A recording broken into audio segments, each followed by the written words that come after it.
إن الحمد لله نحمده ونستعينه ونستغفره ونعوذ بالله من شرور أنفسنا ومن سيئات أعمالنا من يهده الله فلا مضل له ومن يضلل فلا هادي له وأشهد أن لا إله إلا الله وحده لا شريك له وأشهد أن محمدًا عبده ورسوله أما بعد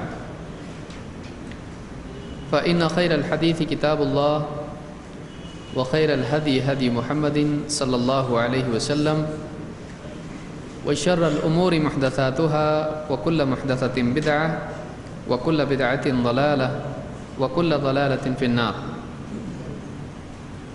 وقال النبي صلى الله عليه وسلم وصلوا كما رأيتموني أصلي۔ پچھلے درس میں سورۃ الفاتحہ کی اہمیت کے اعتبار سے دو حدیثیں ہم نے دیکھی تھیں۔ پہلی حدیث میں اللہ کے نبی صلی اللہ علیہ وسلم نے یہ بات بیان کی ہے کہ لا صلاۃ لمن لم یقرأ بفاتحۃ الکتاب، اس آدمی کی نماز نہیں، اس شخص کی نماز نہیں جو فاتحۃ الکتاب نہ پڑھے۔ اس حدیث سے معلوم ہوا کہ اس میں نمازی کی تعیین نہیں ہے اور اس میں نماز کی بھی تعیین نہیں ہے۔ کون سا نمازی، کون سی نماز، اس میں کسی کو طے نہیں کیا گیا ہے۔ اس اعتبار سے اس حدیث میں امام اور مقتدی اور اسی طرح سے فرض و نفل بلکہ جنازے کی نماز، یہ ساری نمازیں اور سارے نمازی داخل ہو جاتے ہیں۔ تو ہر ایک کے لیے اس حدیث سے سورۃ الفاتحہ کا پڑھنا لازم ثابت ہوتا ہے۔ دوسری حدیث ہم نے دیکھی صفحہ نمبر 21 پر، جس میں اللہ کے نبی صلی اللہ علیہ وسلم کے بارے میں صحابی کہتے ہیں کہ فجر کی نماز میں اللہ کے نبی صلی اللہ علیہ وسلم نے قرأت کی تو آپ پر نماز بھاری ہوئی، اور نماز کے بعد آپ نے پوچھا شاید کہ تم امام کے پیچھے پڑھتے ہو؟ ہم نے کہا کہ ہاں اے اللہ کے رسول، ہم ایسا کرتے ہیں، جلدی جلدی ہم لوگ پڑھ لیتے ہیں۔ اللہ کے نبی صلی اللہ علیہ وسلم نے ان سب سے کہا لا تفعلوا الا بفاتحۃ الکتاب فإنه لا صلاة لمن لم يقرأ بها، ایسا مت کرو سوائے سورہ فاتحہ کے، یعنی مت پڑھو مگر سورۃ الفاتحہ۔ کیوں؟ اس لیے کہ سورۃ الفاتحہ کے بغیر نماز نہیں ہوتی ہے، جو اس کو نہ پڑھے اس کی نماز نہیں ہوتی ہے۔ اس حدیث کو امام ابو داؤد نے روایت کیا ہے، اور اس حدیث میں ابو داؤد کی سند میں ایک راوی ہے محمد ابن اسحاق،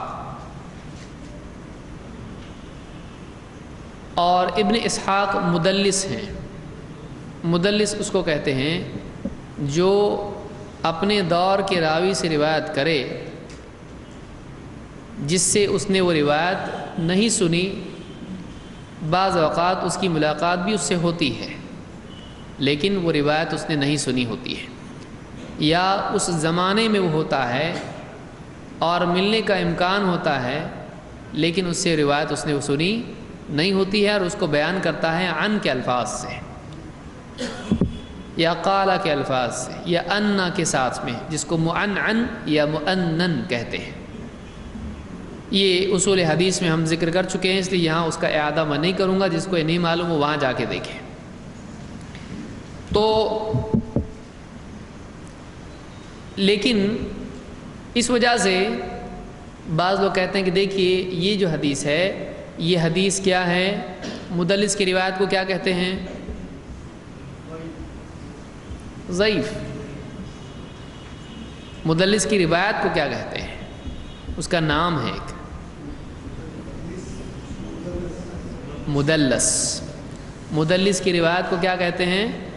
مدلس. ایسی روایت جس میں مدلس راوی عن سے روایت کرے اور یہ روایت مقبول نہیں ہوتی ہے، یہ ضعیف ہوتی ہے، الا یہ کہ وہ مدلس راوی ثقہ ہو اور تحدیث کرے.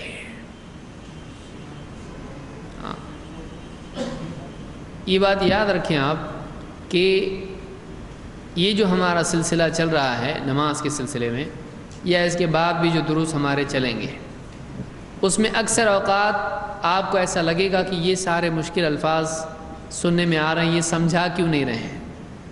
یہ سمجھا اس لیے نہیں رہے ہیں کہ یہ سمجھا چکے ہیں. اس سے پہلے اصول حدیث اور اصول فقہ کا ایک لمبا سلسلہ کئی مہینوں تک کیوں چلا؟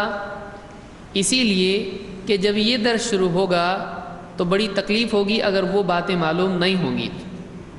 اب پھر سے وہ سمجھانے کا مطلب یہ ہے کہ ہمیشہ ہم اصول حدیث ہی سمجھاتے رہیں.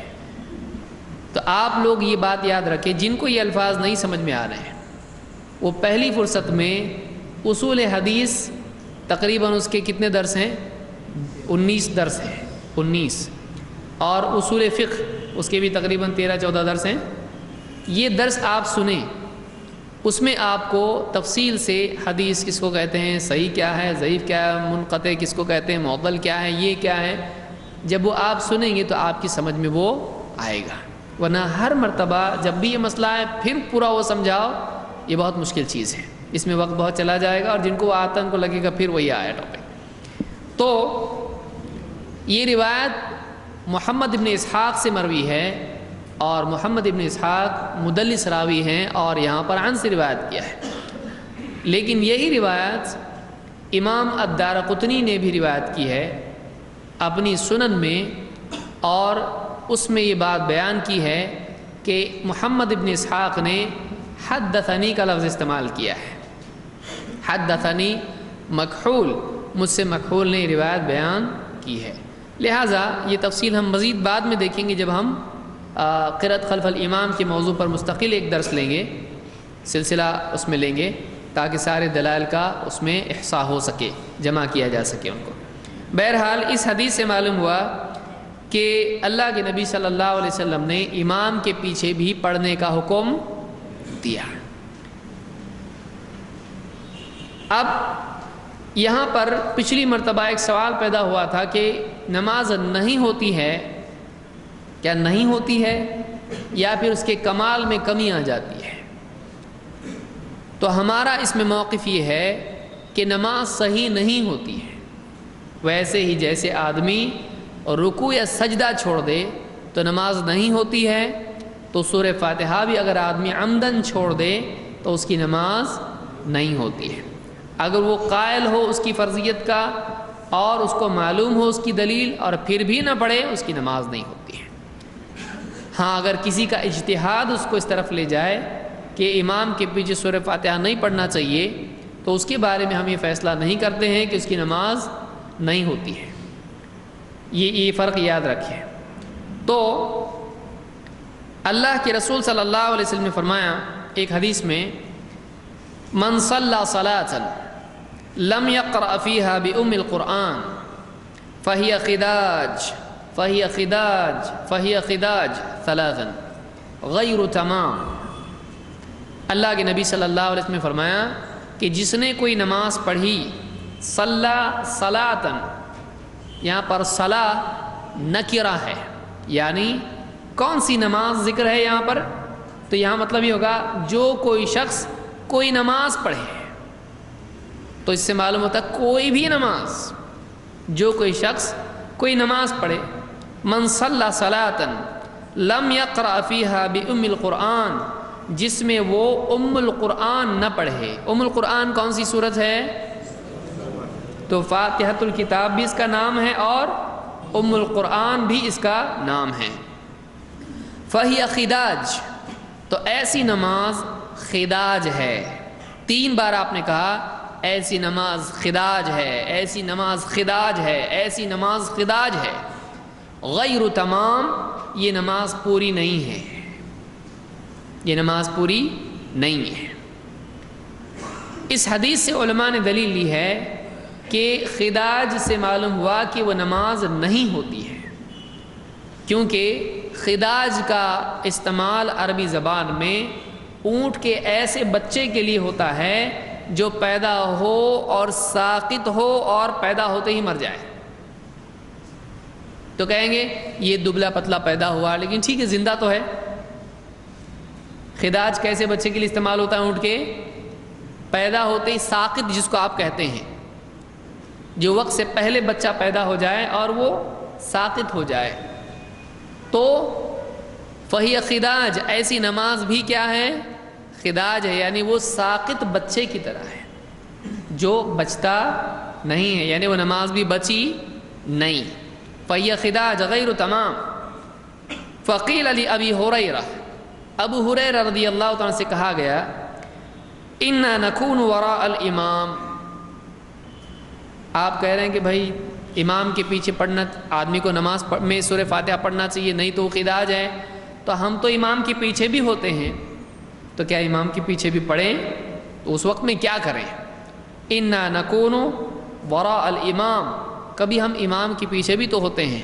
تو قال اقرأ بها فی نفسک، انہوں نے کہا کہ اپنے جی میں اس کو پڑھ لیں، اپنے جی میں اس کو پڑھ لے، یعنی آہستہ آہستہ اس کو پڑھ لے، آہستہ آہستہ اس کو پڑھ لے۔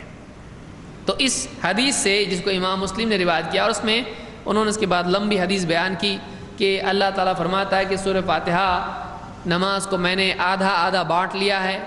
پھر جب بندہ الحمدللہ رب العالمین کہتا ہے تو اللہ تعالیٰ کیا فرماتا ہے؟ حمدنی عبدی، میرے بندے نے میری حمد کی۔ پھر الرحمن الرحیم مالک یوم الدین، یہ بات کہی۔ تو اس حدیث سے یہ بات معلوم ہوتی ہے، نمبر ایک، کہ جو سورہ فاتحہ نماز میں نہ پڑھے اس کی نماز ساقط ہے، نماز ہوتی ہے نہیں، کیونکہ اس کو کس سے تشبیہ دی گئی؟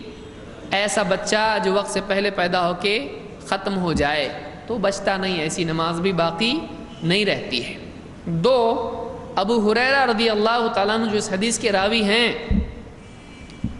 انہوں نے اس سے مطلب یہ لیا کہ اکیلے اور امام کے پیچھے دونوں حالتوں میں آدمی کو کیا کرنا چاہیے؟ نماز میں سورہ فاتحہ پڑھنا چاہیے۔ تو بعض لوگوں نے ابو ہریرہ رضی اللہ عنہ کی روایت نقل کی ہیں کہ امام کے پیچھے ہے تو کوئی آدمی، یعنی سورہ فاتحہ کے سلسلے میں نقل کی ہے کہ اس آدمی کی نماز نہیں ہوتی ہے جو امام کے پیچھے سورہ فاتحہ اور کچھ نہ پڑھے، ایک۔ دو، کہ جب تم امام کے پیچھے رہو فَإِذَا قَرَأَ فَأَنصِتُوا، جب امام قرأت کرے تو تم چپ رہو۔ تو انہوں نے اس سے کیا دلیل؟ دیکھو اس میں حدیث میں کیا آیا ہے؟ جب امام پڑھے تو تم چپ رہو۔ یا اسی طرح سے اللہ کے نبی صلی اللہ علیہ وسلم کی روایت جس میں آپ نے فرمایا کہ میں کیا دیکھتا ہوں، میرے پیچھے نماز جب صحابہ نے پڑھی تو آپ نے کہا کہ مجھے ایسا محسوس ہوتا ہے جیسے قرآن سے میری منازعت ہو رہی ہے، یعنی قرآن پڑھنے میں بہت دشواری آئی۔ تو صحابی روایت نقل کرتے ہیں ابو ہریرہ رضی اللہ تعالیٰ عنہ، تو لوگوں نے اللہ کے نبی صلی اللہ علیہ وسلم کے پیچھے پڑھنا چھوڑ دیا۔ تو ہمارے حنفی بھائیوں نے ان روایات سے دلیل لی کہ امام کے پیچھے پہلے لوگ پڑھتے تھے پھر چھوڑ دیا، لہذا امام کے پیچھے پڑھنا چاہیے نہیں۔ صحابی کا عمل جو روایت نقل کر رہا ہے، صحابی کا فتویٰ کیا ہے؟ جو اس روایت کا ناقل ہے ان صحابی کا کہنا ہے کہ پڑھ، امام کے پیچھے بھی پڑھ۔ حالانکہ حنفی حضرات کا فتویٰ یہ ہے، اصول یہ ہے کہ اگر، دیکھیے اصول ہے احناف کا، کہ ایک راوی جب روایت کوئی نقل کرے اور اس کا عمل روایت سے ٹکراتا ہو، روایت کے برخلاف ہو، تو روایت کی بجائے راوی کا عمل لیا جائے گا۔ ہمارے اصول نہیں ہے، ان کا اصول کیا ہے؟ ایک راوی اگر کوئی روایت نقل کرے، جیسے صحابی مثال کے طور پر کوئی روایت نقل کرے اور ان کا عمل روایت کے برخلاف ہو، تو پھر ان کی روایت پر نہیں بلکہ کس پر عمل کیا جائے گا؟ ان کے فتوے پر یا ان کے عمل پر۔ اصحاب الحدیث کے نزدیک یہ اصول نہیں ہے، اس لیے کہ دلیل نبی کے عمل میں ہے، نبی کے علاوہ کے عمل میں نہیں۔ کب؟ جب ٹکرائے۔ دیکھیے دو صحابی ہیں، اگر دو صحابیوں کا فتویٰ آپس میں ٹکرائے تو کیا کریں گے؟ اللہ نے کیا فرمایا؟ فَإِن تَنَازَعْتُمْ فِي شَيْءٍ فَرُدُّوهُ إِلَى اللَّهِ وَالرَّسُولِ، جب تم میں آپس میں اختلاف ہو تو اس کو کدھر لوٹاؤ؟ اللہ اور اس کے رسول۔ تو دو صحابہ میں جب اختلاف ہو کسی مسئلے میں تو ان میں سے کوئی حجت نہیں ہوتا ہے، بلکہ دونوں کو کہاں لوٹانا پڑے گا؟ اللہ اور اس کے رسول کی طرف۔ تو جب صحابی کا فتویٰ نبی سے ٹکرائے ڈائریکٹ، تو اس صورت میں کیا کریں گے پھر؟ کیا یہ اصول ختم ہو جائے گا؟ لا تقدموا بین یدی اللہ ورسولہ واتقوا اللہ، اللہ اور اس کے رسول سے آگے مت بڑھو، اللہ سے ڈرو۔ یہاں پر سوال پیدا ہوگا، ایسا ہوتا صحابی کا فتویٰ ٹکراتا ہے نبی صلی اللہ علیہ وسلم سے؟ ہو سکتا ہے کہ صحابی تک وہ حدیث نہ پہنچے، صحابی تک وہ حدیث نہیں پہنچے، یا وہ حدیث کا کچھ اور معنی سمجھے جو دوسرے صحابی نے نہیں سمجھا، جو دوسرے صحابی نے نہیں سمجھا۔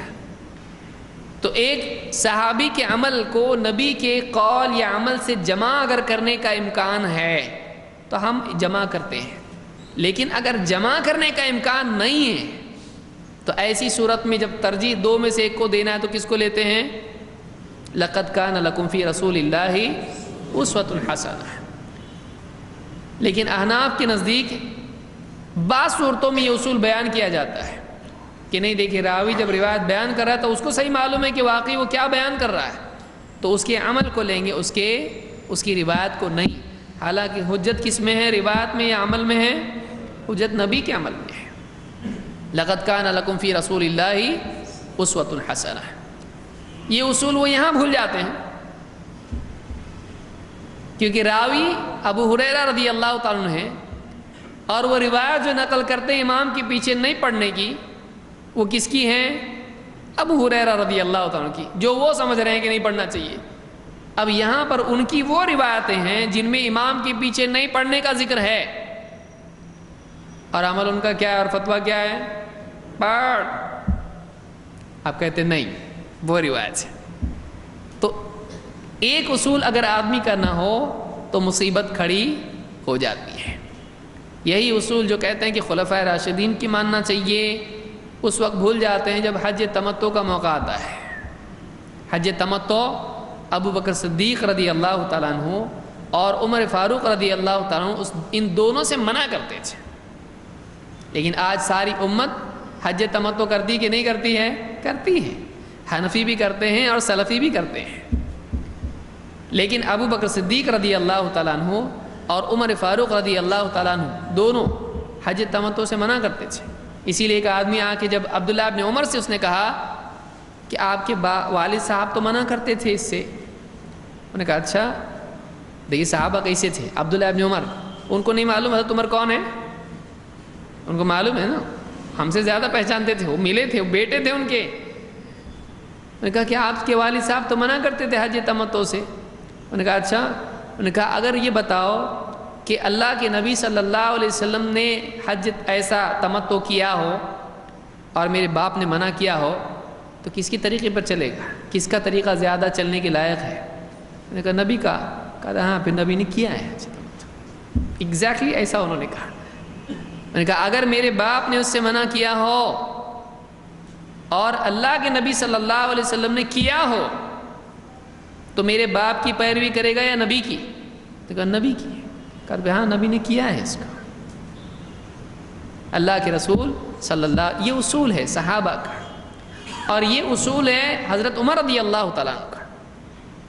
لہٰذا ایسے کئی مسائل آتے ہیں جہاں پر کبھی ایک اصول اور کبھی ایک اصول آدمی اپناتا ہے۔ ہمارے پاس ایسا نہیں ہے، ہمارے پاس ایک ہی اصول ہے۔ کیا ہے وہ؟ قال اللہ قال رسول۔ ہمارا کتنے اصول؟ ایک اصول، قال اللہ قال رسول۔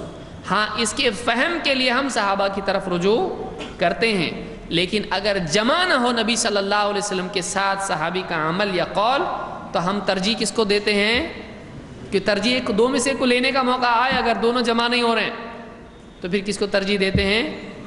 نبی صلی اللہ علیہ وسلم کو، جیسے عبداللہ ابن عمر رضی اللہ تعالیٰ نے ترجیح دی۔ ایسے کئی مسائل ہیں۔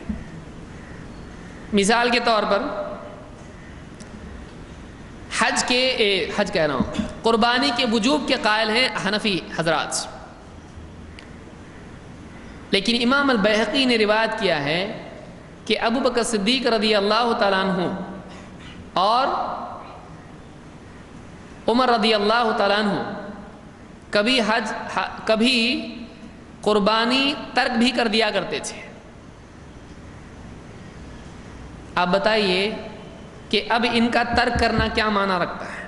جب انہوں نے ترک کیا ہے اور اس کے وجوب کے لیے کوئی صریح روایت نہیں ہے، اس کے وجوب کے لیے کوئی صریح روایت نہیں ہے، اور خاص اور ایک صحابی ہے انہوں نے بھی کہا کہ میں اس لیے چھوڑ دیتا ہوں کہ کہیں میرے پڑوسی اس کو فرض نہ سمجھ لیں، کبھی میرے پڑوسی اس کو لازم نہ سمجھ لیں، تو اب ہم کیا کرتے ہیں؟ جمع کرتے ہیں، کیونکہ اس کے وجوب کی کوئی واضح دلیل نہیں ہے، اور ان صحابہ کا شیخین کا اس کو چھوڑنا یہ بتاتا ہے کہ اس کے چھوڑنے کی گنجائش ہے۔ اب ہم جمع کرتے ہیں، اب یہاں وہ لوگ نہیں مانتے، اب کہتے ہیں، اب ہم کہیں کہ خلفائے راشدین، کہتے ہیں نہیں نہیں حدیث میں ہے نا ایسا، اب یہ کون ہے پھر؟ تو ہمارے لیے یہاں جمع کی گنجائش اس لیے ہے کہ وجوب کی کوئی صریح دلیل نہیں ہے۔ تو یہ ہمارے اصول ہیں، جو بالکل ٹھوس اصول ہیں، پختہ اصول ایک دم، لیکن آپ دوسروں کو دیکھیں گے کبھی ادھر تو کبھی ادھر، کبھی یہ اصول کبھی وہ اصول، یہ مصیبت پیدا کرتا ہے۔ تو ابو ہریرہ رضی اللہ تعالیٰ کی اس حدیث سے معلوم ہوتا ہے کہ ان کا فتویٰ یہ ہے کہ امام کے پیچھے پڑھنا چاہیے، امام کے پیچھے پڑھنا چاہیے۔ ایسے کئی مسائل انشاءاللہ کسی مستقل درس میں ہم دیکھیں گے کہ اصولوں میں تضاد، ہمارے مقلدین بھائی اللہ ان کو اچھا رکھے اور لائے کتاب و سنت کی طرف، ان کے یہاں کبھی ایک مسئلے میں ایک اصول اور وہی اصول چھوڑ دیا جاتا ہے کسی دوسرے مسئلے میں۔ ایسی کئی مثالیں آپ کو دی جا سکتی ہیں۔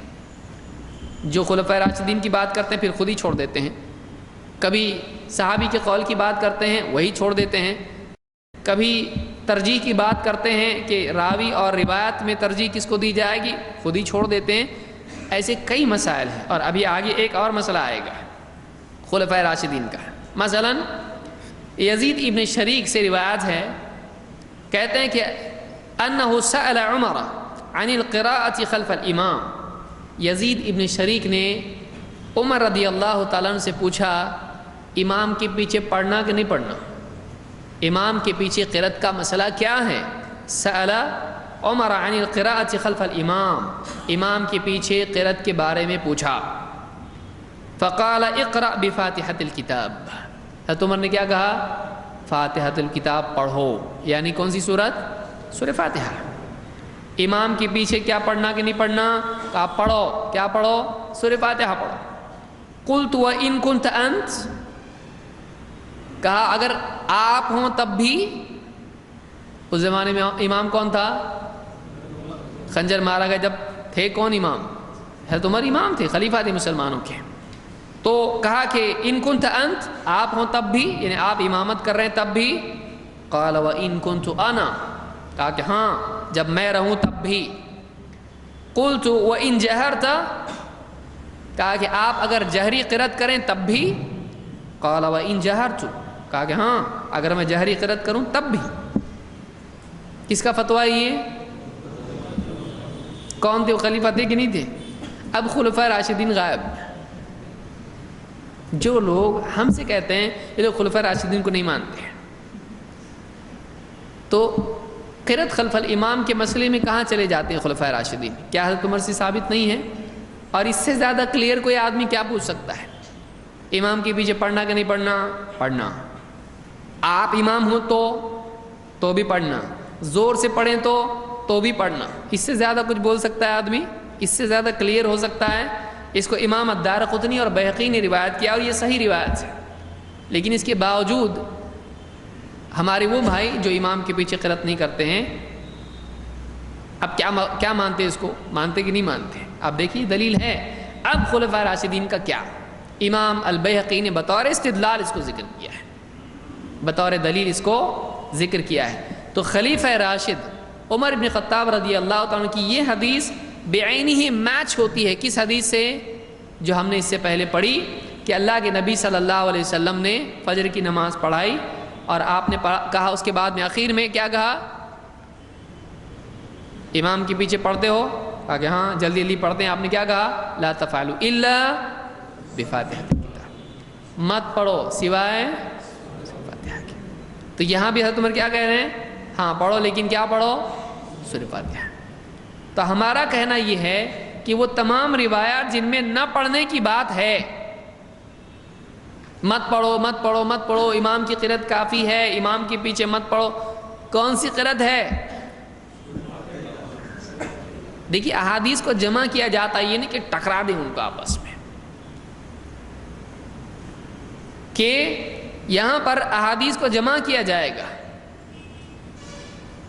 کہ ایک طرف آپ منع کر رہے ہیں سورہ فاتحہ کے علاوہ سے اور اسی کے ساتھ حکم دے رہے ہیں کس کا؟ سورہ فاتحہ کا۔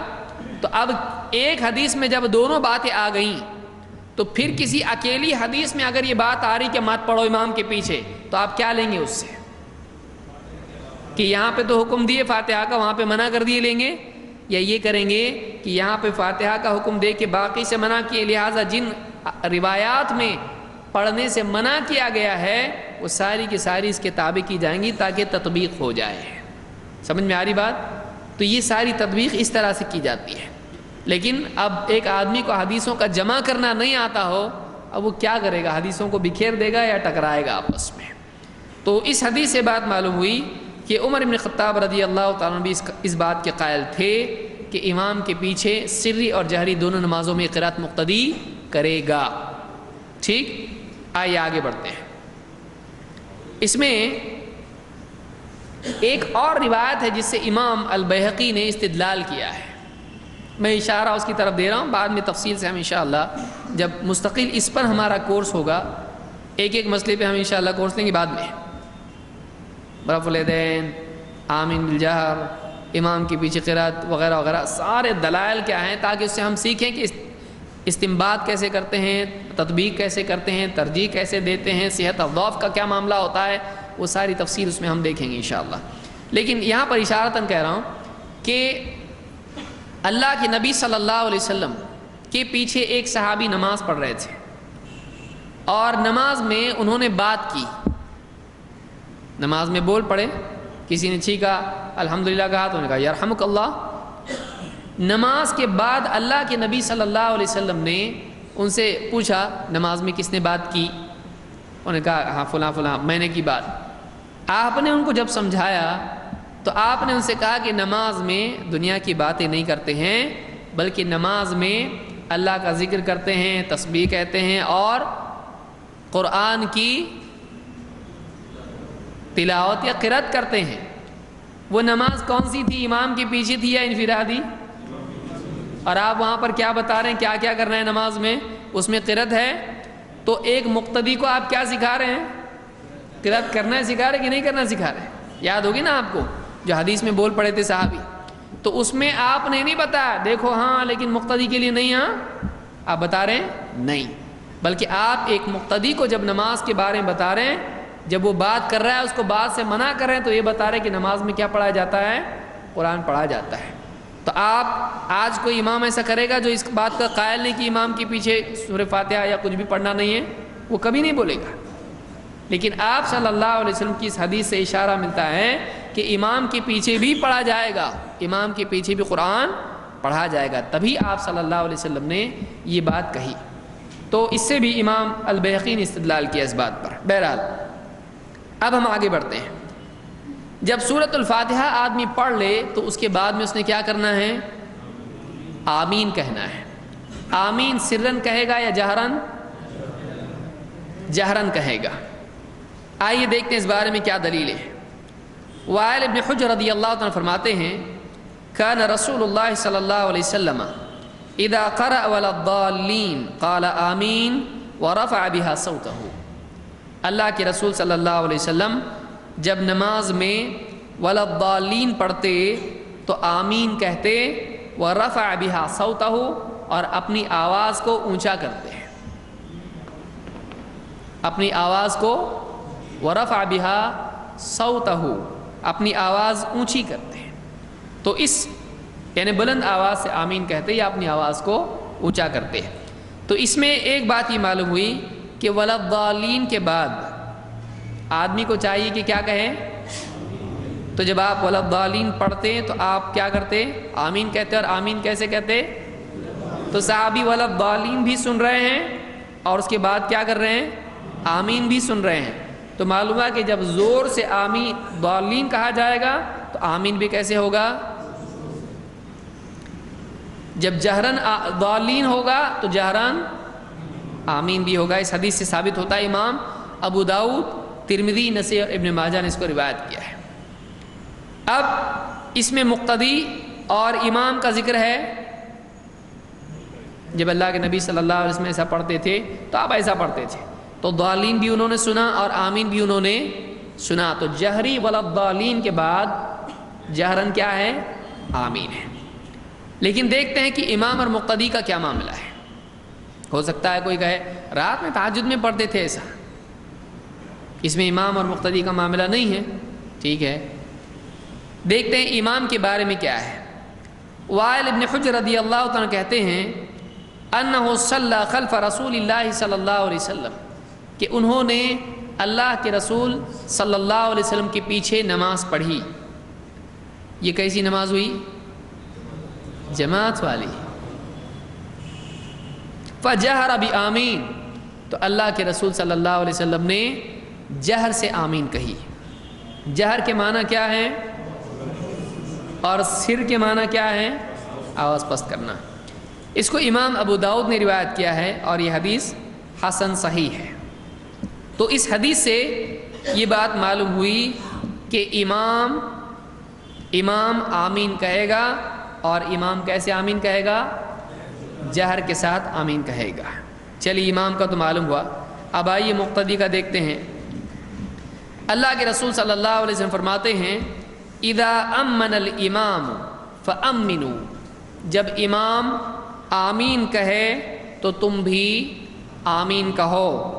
فإنه من وافق تأمینه تأمین الملائکة غفر له ما تقدم من ذنبه، تو جس کی آمین فرشتوں کی آمین کے موافق ہو جائے اس کے پچھلے سارے گناہ معاف کر دیے جاتے ہیں۔ اس کو امام البخاری اور مسلم دونوں نے روایت کیا ہے۔ اس حدیث سے کیا کیا ثابت ہوتا ہے؟ اس حدیث سے ثابت ہوتا ہے کہ امام اور مقتدی دونوں کو آمین کہنا چاہیے۔ صحیح ہے؟ کیسے معلوم پڑا؟ جب امام آمین کہے تو تم بھی کیا کرو؟ معلوم ہوا کہ امام کو بھی آمین کہنا ہے اور مقتدی کو بھی۔ مقتدی کب آمین کہے گا؟ تو مقتدی کو معلوم کیسے پڑے گا امام آمین بولا؟ علماء نے استدلال کیا ہے کہ اس میں دلیل ہے کہ امام زور سے آمین بولے گا، کیونکہ حدیث میں کہ جب امام آمین کہے تو تم بھی آمین کہو۔ تو امام آمین کب بول رہا ہے معلوم پڑے گا؟ ہاں، جب وہ زور سے بولے گا۔ تو امام اگر جہرن آمین کہے گا تو مقتدی کو بھی کیا ہوگا معلوم؟ ہاں، تو اس کے بعد وہ بھی کیا کرے گا؟ آمین زور سے بولے گا۔ تو اس حدیث سے بات معلوم ہوتی ہے کہ امام کے لیے بھی سنت یہ ہے کہ وہ کیا کرے؟ آمین زور سے بولے۔ آگے الفاظ کیا ہیں؟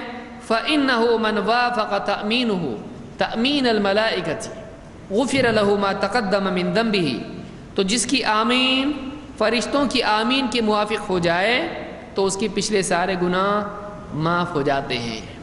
اس سے ثابت ہوتا ہے کہ نہیں کہ آمین آہستہ بولنا چاہیے؟ نہیں، فرشتوں کی آمین زور سے کیا آہستہ ہے؟ سننے آتی؟ پھر آپ کیا آنا چاہیے؟ فرشتوں کی آتی؟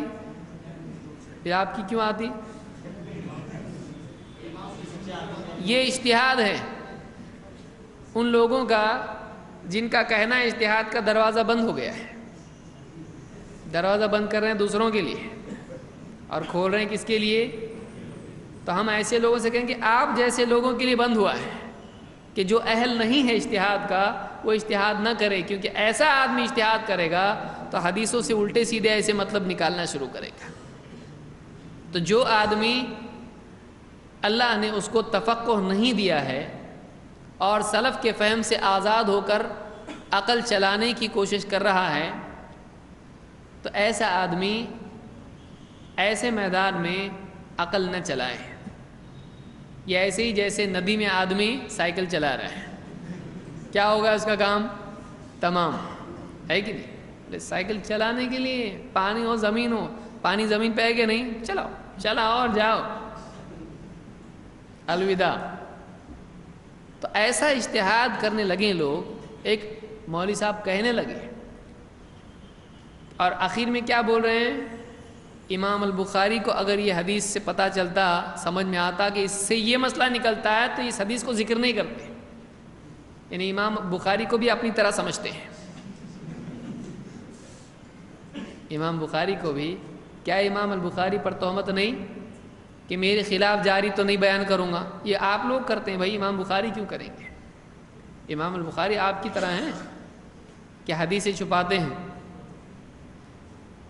لوگوں کو معلوم ہی نہیں تھی حدیثیں. جب لوگوں نے حدیثیں بیان کی، اہل حدیث نے جب حدیثیں سامنے رکھیں تو کہا کہ ہاں وہ بھی حدیث ہے لیکن وہ شافعیوں کی حدیث ہے. جیسے اللہ کے نبی صلی اللہ علیہ وسلم کے زمانے میں دائیں طرف حنفی بیٹھتے تھے، بائیں طرف شافعی، آگے حنبلی، پیچھے مالکی، ایسا ہوتا تھا. شافعیوں کی حدیث کیسی ہوگی؟ آپ صلی اللہ علیہ وسلم بانٹے لو، شافعی تم لوگ تمہاری حدیث، شافعی تمہاری حدیث، حنبلی تمہاری حدیث، مالکی، حنفی. حدیث شافعی حنبلی کب سے ہونے لگی ہے؟ جب اس طرح کا نشہ آدمی پر سوار ہو جائے تو پھر وہ ہر چیز کو حنفی شافعی کرے گا. مسجد کو تو کر رہا ہے، ہاں، پھر اس کے بعد یہ کہے گا یہ حنفی بلب ہے، یہ شافعی ستون ہے، یہ مالکی وضو خانہ ہے، یہ حنفی بیت الخلاء ہے. تو ایک آدمی ایسا کرنے لگے، اب بتائیے کیا ہے؟ حدیثوں کو ایسا تقسیم کر رہا ہے وہ حنفی، شافعی، حنبلی، مالکی. یہ کوئی طریقہ ہے؟ تو کہنے لگے کہ امام ابو حنیفہ، امام بخاری کو اگر واقعی احساس ہو جاتا ہے اس بات کا تو وہ اس حدیث کو ذکر کرتے صحیح بخاری میں نہیں. یعنی امام بخاری کو سمجھا ہی نہیں کہ اس سے ان کے خلاف مسئلہ نکل رہا. ان کو نہیں سمجھا، کسی کو ہی نہیں سمجھا آج تک، ان کو سمجھا. تو ایسا جو ان کو صرف سمجھا وہ بڑا خطرناک مسئلہ ہوتا ہے کہ جو کسی کو نہیں سمجھا اور مجھ کو سمجھا. ہاں، تو پھر یہ کیا ہے؟ انمول مسئلہ، انوکھا اجتہاد کہ فرشتوں کے، آپ بتائیے فرشتے اگر چیخ کے بھی کہیں سنائی دیتا ہے؟ فرشتہ ندا لگاتا ہے روزانہ، اے اللہ مال خرچ کرنے والے کے مال کو بڑھا اور مال روک کر رکھنے والے کے مال کو برباد کر. چلاتا ہے فرشتہ. سننے آتا تو کیا سرن بول رہا ہو؟ وہ جہرن بول رہا ہے، لیکن آپ کو سننے آ رہا نہیں. تو آپ ایک آدمی ہے، اس کو پکارے، ارے چاچا ادھر آؤ، بولتا ہے اس کو سننے نہیں آ رہا، تو وہ سری بول رہا ہے، اس کا کان سری ہے. اللہ کے بندے بولیں گے میں چاچا کتنی دیر سے پکار رہا تم کو. بولے تو کہاں پکار رہا؟ میں نے سنا ہی نہیں. ارے آپ نے نہیں سنے لیکن وہ چلا رہا نا. سمجھ میں آ رہی بات؟ آپ کے بہرے پن کی وجہ سے آپ اس کو سری نہیں بنا سکتے، وہ جہری ہے. کتنے بزرگ ہیں ان کو مسجد میں آتے سننے نہیں آتا ان کو، تو وہ بازو والے کو دیکھ کے اس کے ساتھ رکوع سجدہ کرتے. کیوں؟ سننے نہیں آ رہا اس کو. تو امام صاحب کیا کر رہے ہیں؟ عشاء میں بھی سری پڑھ رہے ہیں، فجر میں بھی سری ہے. ارے بھائی تیرے کو سننے نہیں آ رہا ہے. تو جو آدمی اتنا جاہل ہو، اس کو اتنا موٹا مسئلہ سمجھ میں نہیں آتا ہے، وہ فرشتوں سے دلیل پکڑ رہا ہے کہ فرشتوں کی آمین سننے آتی نہیں آتی نا. اس کا مطلب فرشتے آہستہ بولتے ہیں. تو یہ بہرا ہے، یہ اپنے بہرے کو گہرا علم سمجھ رہا ہے. یہ خود بہرا ہے، اس کا علم گہرا نہیں ہے. کیا سمجھا؟ میرا علم بہت گہرا ہے. امام بخاری کو حدیث نہیں سمجھی، مجھ کو سمجھے. یعنی آدمی کو کم سے کم اپنا لیول معلوم ہونا چاہیے، یہ عقل مندی میں شمار ہوتا ہے. ایک آدمی کو اپنا لیول معلوم ہو. بھائی اتنے ڈیرنگ سے، پر امام بخاری کو اگر یہ حدیث سمجھ میں آتی کہ ان کے مسلک کے خلاف ہے تو اپنی صحیح میں کبھی ذکر نہیں کرتے. یہ امام البخاری پر علم چھپانے کی تہمت نہیں ہے. ایسے تھے امام بخاری کہ علم چھپا دیں گے، اور یہ اپنے مسلک کے خلاف جا رہا ہے، تم چھپاؤ اس حدیث کو، مت بتاؤ. کریں گے ایسا امام بخاری؟ کیوں کریں گے ایسا؟ بتائیے. جو لوگ کہتے ہیں کہ آپ لوگ اماموں کو نہیں مانتے ہو، آپ اتنے بڑے امام پر، جس کی جلالت پر، جس کی شان پر، جس کے فقہ ہونے پر اور فقیہ ہونے پر امت کے فقہاء کا اتفاق ہے، اور ایک آدمی آج اس صدی میں آ کر صرف اس وجہ سے کہ وہ حدیث اس کے مسلک سے ٹکرا رہی ہے، اپنی طرح دوسروں کو بھی خیانت والا سمجھتا ہے. کیونکہ بعض اوقات ہوتا یہ ہے کہ آدمی اپنے پر دوسروں کو قیاس کرتا ہے. یہ اپنے پر امام بخاری کو قیاس کر رہے ہیں. امام البخاری کبھی بھی خیانت کرنے والے نہیں تھے. ان کے بارے میں امت کا اتفاق ہے کہ بالاتفاق یہ کیا ہیں؟ ثقہ ہیں. اس حدیث میں یہ نہیں سمجھ میں آیا جب امام آمین کہے تو تم آمین کہو. یہ سمجھ میں نہیں آ رہا کہ کیسے پہچانیں گے بھائی؟ امام آمین بولے تو تم بھی آمین بولو، مطلب امام کا سن کے تم کیا کرو؟ آمین. اب سوال یہ ہوتا ہے کہ فرشتوں کی موافقت کا کیا مطلب ہے؟ فرشتوں کی موافقت کا مطلب علماء نے یہ بیان کیا کہ حدیث میں کیا بیان کیا گیا ہے، اگلا حصہ اسی سے جڑا ہوا ہے کہ جب امام آمین کہے تو تم آمین کہو. یعنی آمین میں امام سے سبقت مت لے جاؤ، کیونکہ فرشتے سبقت نہیں لے جاتے ہیں. لہٰذا جو فرشتوں کے ساتھ ہو جائے گا امام کے تابع ہونے کی وجہ سے، اس کی مغفرت ہوگی. جو جلد بازی کرے گا، امام سے پہلے آمین کہے گا، اس کے لیے وعدہ نہیں ہے. موٹا موٹا ہے، لیکن ذہن اگر چھوٹا ہو تو اتنا پھر موٹا مسئلہ بھی سمجھ میں آتا نہیں، کیونکہ امام کے بارے میں سبقت سے منع کیا گیا ہے. اسی لیے اس حدیث میں بھی کیا بیان ہو رہا ہے؟ اذا امن الامام فآمنوا، جب امام آمین کہے تو تم آمین کہو. لہذا اس سے پہلے آمین مت کہو. یہ غلطی ہے. شیخ الالبانی بھی کہتے ہیں کہ اکثر مقتدی یہ غلطی کرتے ہیں کہ امام کی آمین ہونے سے پہلے آمین کہہ دیتے ہیں. امام ضالین کہہ رہے ہیں، آمین کہہ دیتے ہیں. امام کو آمین بولنے بھی نہیں دیتے ہیں. تو امام کی آمین کے تابع ہونا چاہیے مقتدی کو. سمجھ میں آ رہی بات؟ دیکھیے یہ حدیث ہے، سادہ ہے، بہت بڑا مجتہد ہونے کی ضرورت ہے نہیں. بس تعصب کی پٹی نکال کے بازو میں رکھنے کی ضرورت ہے. تھوڑا سا سوچنا چاہیے. جب امام آمین کہے تو تم بھی آمین کہو. کیوں؟ آگے کا جملہ پچھلی بات کو سمجھانے کے لیے ہے. اس لیے کہ جس کی آمین فرشتوں کی آمین کے موافق ہو جائے، اس کے پچھلے گناہ سارے معاف ہو جاتے ہیں. تو اس حدیث سے بات معلوم ہوتی ہے کہ امام جہرن آمین کہے تاکہ مقتدی سنیں، اور امام آمین کہے تو مقتدی بھی آمین کہیں. تو جب مقتدی امام کے تابع ہو کر آمین کہتے ہیں، کیونکہ وہی وقت کس کی آمین کا ہوتا ہے؟ فرشتوں کی، تو اس کے سارے گناہ معاف ہو جاتے ہیں. اس کو امام البخاری اور مسلم دونوں نے روایت کیا ہے. دوسری روایت سے مزید واضح ہو جاتا ہے کہ صحابہ اور تابعین اس دور میں، عبداللہ ابن زبیر رضی اللہ عنہ کے زمانے میں، مسجد حرام میں جب نماز ہوتی تھی تو جہرن آمین کہی جاتی تھی.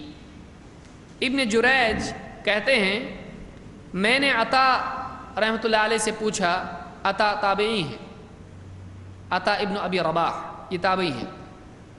کہتے ہیں قلت له اکان ابن الزبیر یؤمن علی اثر ام القرآن.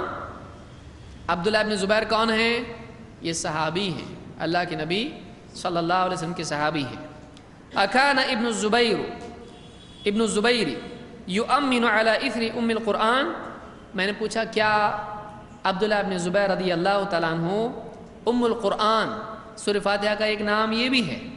کتنے نام سمجھ میں آپ تک؟ 3. ہاں 2 نام ہیں. ہاں ایک فاتحۃ الکتاب اور دوسرے ام القرآن. کیا ابن الزبیر سورہ فاتحہ کے بعد اثر کے معنی ہوتے ہیں پیچھے بعد میں، اثر کے معنی کیا ہوتے ہیں؟ اسی لیے عربی زبان میں اثر کہتے ہیں نقش قدم کو. ریت میں چل کے کوئی آدمی گیا پیچھے جو نشان چھوڑتا ہے اس کو کیا کہتے ہیں؟ اثر. اسی لیے آپ کے کپڑوں پر بھی کوئی دھبا لگا ہے تو اس کو کیا کہیں گے؟ اثر. اس پر فلاں چیز کا اثر ہے یا پیشانی پر اثر ہے. تو اثر کیوں کہتے ہیں؟ اس کا نشان باقی رہنا، تو پیچھے رہنا. کیا سورہ فاتحہ کے بعد وہ آمین کہتے تھے؟ قال نعم، ہاں سورہ فاتحہ کے بعد آمین کہتے تھے. وَيُؤَمَّنُ مِن وَرَائِهِ، اور ان کے پیچھے بھی آمین کہی جاتی تھی. کیسے؟ حَتَّى أَنَّ لِلْمَسْجِدِ لَلَجَّةً، یہاں تک کہ مسجد گونج اٹھتی ہے. مسجد میں گونج پیدا ہوتی ہے، یعنی سب کی آواز سے مسجد میں ایک قسم کی گونج ہوتی تھی. گونج کیسے ہوگی؟ ایک دم ایسے گونج ہوتی. سری گونج سنے کبھی آپ نے؟ اس سے زیادہ واضح اور کچھ ہوتا ہے؟ آپ بتائیے گونج. اب وہ فرشتوں کا اتنا اجتہاد سمجھ میں آ رہا. صحابہ کیسا بولتے تھے؟ اب صحابہ بھول گئے، اب تابعین بھول گئے، اب سلف بھول گئے. اب یہ کیا ہے؟ یہ دلیل نہیں ہے. عبداللہ ابن زبیر آمین کہہ رہے ہیں، ان کے پیچھے آمین کہہ رہے ہیں. اب کوئی یہاں بولے عبداللہ ابن زبیر آہستہ بولتے تھے، پیچھے والے زور سے بولتے تھے. تو جیسا آپ امام صاحب پلٹ کے غصے میں دیکھتے کون بولا آمین، وہ بولے ایسا. آج اگر کوئی آدمی بیچارہ غریب نیا آدمی مسافر ہے، وہ پیچھے آمین کہے، اس کو بعد میں لگتا میں کیا غلطی کیا نماز میں، وہ ڈر جاتا کیونکہ کوئی بھی آمین نہیں بولا اور یہ آمین بولا. اس کو عادت ہے اپنی مسجد میں آمین، وہ بھی پورے ایک دم دل کھول کے آمین بولتا ہے، ایک دم جیسے سدیس کے پیچھے پڑ رہا ہے ایک دم مسجد حرام. بعد میں آتا ہے ارے یہاں تو حرام ہے یہ. اچھا نماز جیسی ہوتی پلٹ کے امام صاحب دیکھتے اور مؤذن بھی دیکھتا، کیونکہ مین تو مؤذن ہی رہتا ہے نا مسجد کا. کون بولا ہو؟ اور بعض اوقات پوچھتے بھی کون بولا ہے، اور بعض وازو والے بتاتے یہ بولے میں نے یہ حنفی مسجد ہے، یہاں ایسی آمین چلے گی نہیں، یہاں آمین نہیں چلے گی. ایسی کیوں نہیں چلے گی بھائی؟ مسجد حرام میں صحابی تابعین اور تب جو بھی وہاں پہ موجود ہیں سارے صحابہ اور تابعین ہیں، وہ آمین کہہ رہے ہیں زور سے. اور وہاں پہ کسی نے ٹوکا یہ کہاں سے لایا بدعت، یہ منع ہے. آمین دعا ہے. ایک نیا یہ بھی ایک اجتہادی مسئلہ ہے. کیا دلیل ہے؟ عطا کہتے ہیں یا فلاں کہتے ہیں کہ آمین دعا ہے، تو دعا آہستہ مانگنا چاہیے. قرآن میں بھی اللہ نے بتایا کہ دعا چپ کے مانگو. ٹھیک ہے. اب جو دعا کی کئی قسمیں ہیں، کچھ دعائیں آہستہ ہیں، کچھ دعائیں زور سے ہیں. السلام علیکم کیا ہے؟ تب کیسا بولنے کا؟ کیسا بولیں گے؟ السلام علیکم ورحمۃ اللہ وبرکاتہ. کیا مطلب ہے اس کا؟ تم پر سلامتی ہو، اللہ کی رحمت ہو اور اللہ کی طرف سے کیا ہو؟ برکتوں کا نزول تم پر ہو. دعا نہیں ہے یہ. لیکن آدمی کیا کہتا ہے؟ زور سے بولے گا کہ آہستہ بولے گا؟ ہاں زور سے بولے گا. اور کتنی ساری دعائیں ہیں جو زور سے بولی جاتی ہیں. کسی کو دعا دیتا ہے آدمی زور سے دیتا ہے یا چپکے ہی دیتا ہے. کیا ہر دعا آہستہ ہوتی ہے؟ نہیں. ہمارا اصول یہ ہے کہ جو دعا نبی کریم صلی اللہ علیہ وسلم نے آہستہ پڑھی ہم آہستہ پڑھیں گے، جو دعا آپ نے زور سے پڑھی ہم زور سے پڑھیں گے. قاعدہ تو یہ ہے نا. اور ہم پوچھتے ہیں بھائی صاحب یہ قاعدہ آپ نماز میں یاد رکھتے ہیں، نماز کے فوراً بعد کیوں بھول جاتے ہیں؟ اللہم آمین کیوں؟ وہاں آمین ہے نا. اور رو رو کے ساری دعائیں مانگتے ہیں عید کے دن، جمعہ کے دن اور نہ جانے کون کون سے مواقع پر. وہاں یہ یاد نہیں رہتا کہ آمین دعا ہے. وہاں پر آمین کیوں زور سے بولتے ہیں؟ وہاں آہستہ کیوں نہیں بولتے ہیں؟ جو مسئلہ نماز میں آتی ہی مصیبت ہے کہ نماز میں بتا رہا دیکھو آمین دعا ہے، تو آمین کیسا ہونا چاہیے؟ آہستہ. اور جیسی نماز ہوئی گیا آمین کا اصول، وہ نماز کے لیے تھا. اب کون سا اصول ہے؟ اب زور کا اصول ہے. اب نیا دور آیا ہے، اب زور سے آمین ہے. اب سب آمین بول رہے ہیں. اور یہ اگر آمین نہ بولے، بہت دیا ان کو اللہ نے، ان کے پاس بہت ہے، یہ نہیں مانگتے آمین نہیں بولتے یہ لوگ. ارے تم تو بولے تھے نماز میں آمین مت بولو، وہ الگ ہے یہ الگ ہے، وہ اپنے مسلک سے ٹکراتا، یہ اپنے مسلک سے میل کھاتا، تو وہاں ویسا چلنے کا یہاں ایسا چلنے کا کون سا اصول ہے بھائی؟ کوئی اصول ہے؟ اسی لیے مشہور جملہ ہے جو علماء عام طور سے استعمال کرتے ہیں، کوئی حدیث نہیں، علماء کے نزدیک یہ مسلم جملہ ہے، من حرم الاصول حرم الوصول۔ وصول کے معنی عربی زبان میں کیا ہے؟ وصلہ کا مطلب ہوتا ہے پہنچنا، منزل پر پہنچنا، وصلہ۔ من حرم الاصول حرم الوصول، جو اصول سے محروم ہو گیا وہ منزل پہ پہنچنے سے محروم ہو جائے گا۔ اصول پہ قائم رہنا چاہیے آدمی، ایک اصول ہو ہمارا۔ تو آمین دعا ہے، ہم کہتے ہیں آمین دعا ہے، ہم کو بھی معلوم ہے، لیکن ہمارے نبی کریم صلی اللہ علیہ وسلم نے بعض جگہ پر دعا آہستہ کی ہے، بعض جگہ پر زور سے کی ہے۔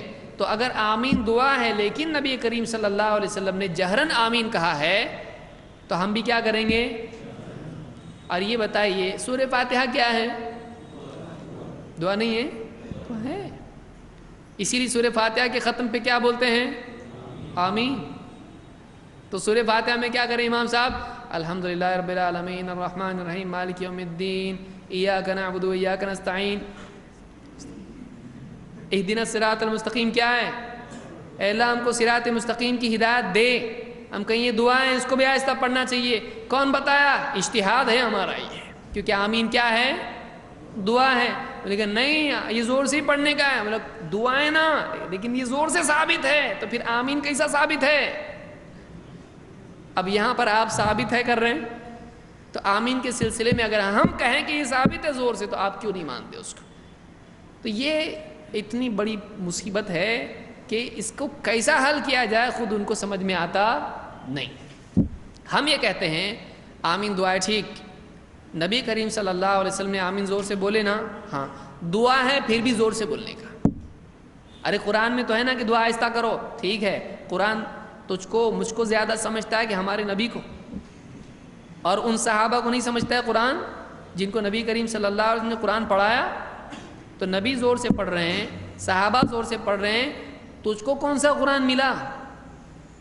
تو قرآن کو کیسا سمجھ رہا ہے؟ ان کے طریقے پر نہیں، تو تیرا قرآن کا فہم غلط ہے، قرآن کی آیت سے یہ مراد نہیں ہے۔ اگر یہ مراد ہوتا تو ہمارے نبی صلی اللہ علیہ وسلم کبھی قرآن کی مخالفت نہیں کرتے۔ اور تو خود اپنے اصول کی مخالفت کر رہا ہے، کتنی ساری دعائیں زور سے بولتا ہے، ہوتی کہ نہیں؟ کتنے بڑے بڑے اجتماعات ہوتے ہیں، پبلک سفار کر کے جاتی ہے اس کو، کیوں؟ دعا میں، اور وہاں دعا جو ہو رہی آواز ہی نہیں آ رہی۔ بولے ان کو کیا ہوا؟ مائک گیا کہ کیا ہوا؟ لائٹ گئی؟ بولے نہیں دعا آہستہ کرنا چاہیے۔ بولے کیا مزہ ہی نہیں آ رہا، کچھ سنا ہوتا تو رونا تو آتا۔ تو وہاں جہرن کیسے چل رہا؟ وہاں بھی تو دعا ہے نا۔ تو دیکھیے اصول ہوتا ہے، ایک آدمی جب بے اصولی کرتا ہے تو اس کی یہی نتائج نکلتے ہیں کہ یہاں ایک اصول، وہاں ایک اصول، وہاں ایک اصول۔ ہمارا ایک ہی اصول ہے، جہاں زور سے ثابت زور سے، جہاں آہستہ ثابت آہستہ، ختم۔ جہاں جیسا ثابت ویسا کرنا چاہیے۔ تو امام عبد الرزاق نے اپنی مصنف میں یہ روایت نقل کی ہے، اور اس سے یہ معلوم ہوتا ہے کہ صحابی عبداللہ بن زبیر اور ان کے پیچھے نماز پڑھنے والے لوگ زور سے آمین کہتے تھے، اور ایسی آمین ہوتی تھی کہ مسجد میں کیا پیدا ہوتی تھی؟ گونج۔ لہٰذا ایک دم بیمار آمین بھی نہیں بولنا چاہیے، اور ایک دم ڈراؤنی آمین بھی نہیں بولنا چاہیے۔ ایک آدمی آمین کہے بازو والا ایک دم ایسا ہو جائے کہ دھماکے والی آمین ایک دم، بلکہ ایسی آمین ہو جس میں جہر ہو اور جس میں وقار باقی رہے، نماز کا وقار بھی باقی رہے اور اس میں جہر بھی ہو، جو خشوع کے خلاف نہ ہو، جو اللہ کے ادب کے خلاف نہ ہو۔ ایک دم ہی بے تکی آواز میں چلا رہا، پورا گلا پھاڑ کے ایک دم کیسے بھی، ایسا بھی نہیں ہونا چاہیے، بلکہ اللہ کی تعظیم کا خیال کرتے ہوئے آدمی جہرن آمین کہے۔